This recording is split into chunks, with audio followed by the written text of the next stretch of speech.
So I recently got into Guild Wars 2 and it's safe to say I've been really enjoying myself. I even got my first max level ever in an MMO without any XP boosts or level boosts. Woo! Level 80! Aha! We did it!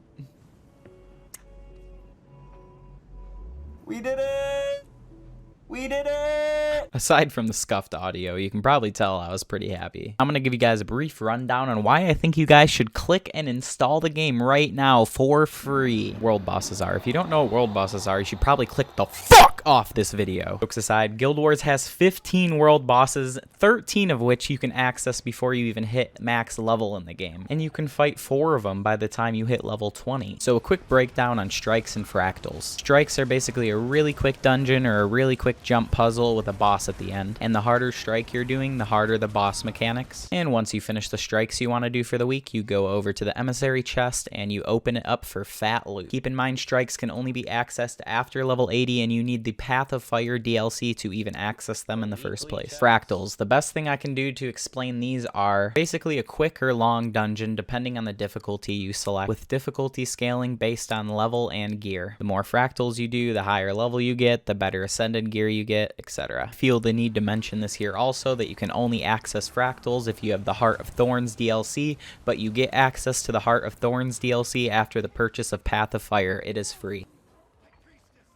Love it or hate it, PvP is incredibly fun in this game, but severely unbalanced. But the game gives you daily rewards for playing PvP that are really easy to obtain. So even if you're not big on PvP, you can hop in, claim those rewards by playing a game or two, and still find some enjoyment out of it with friends. There's also a ranked game mode, which is incredibly sweaty, and a lot of people will run 5-man groups with the perfect team comp to support each other, and it just becomes really AIDS. But there is also a 2v2 mode and a 3v3 mode in ranked, if that's more your style. You don't get access till ranked until PvP rank level 20, which will take you about 50 to 70 unrated matches depending how many you win. Best thing about PvP that I have yet to mention is you can access it at level 2. You can go all the way from level 2 to level 80 just from doing PvP if that's what you want to do. Granted, it'll take a bit longer if you do PvP only to level 80, but you can do it. You immediately get access to all the gear and the builds as soon as you hit level 2 for PvP. And I haven't even gotten into the builds and skills and abilities yet. There is so many different builds and so many different skills. You want to be a ranger that absorbs the power of its pet and uses a dagger and a greatsword?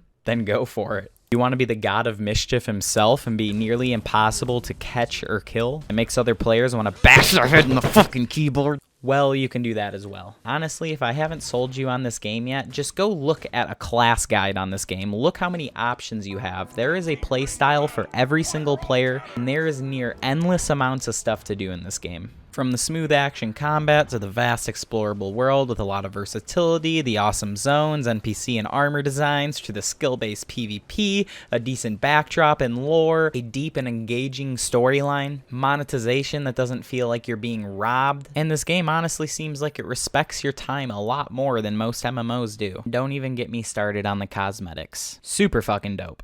The legendaries?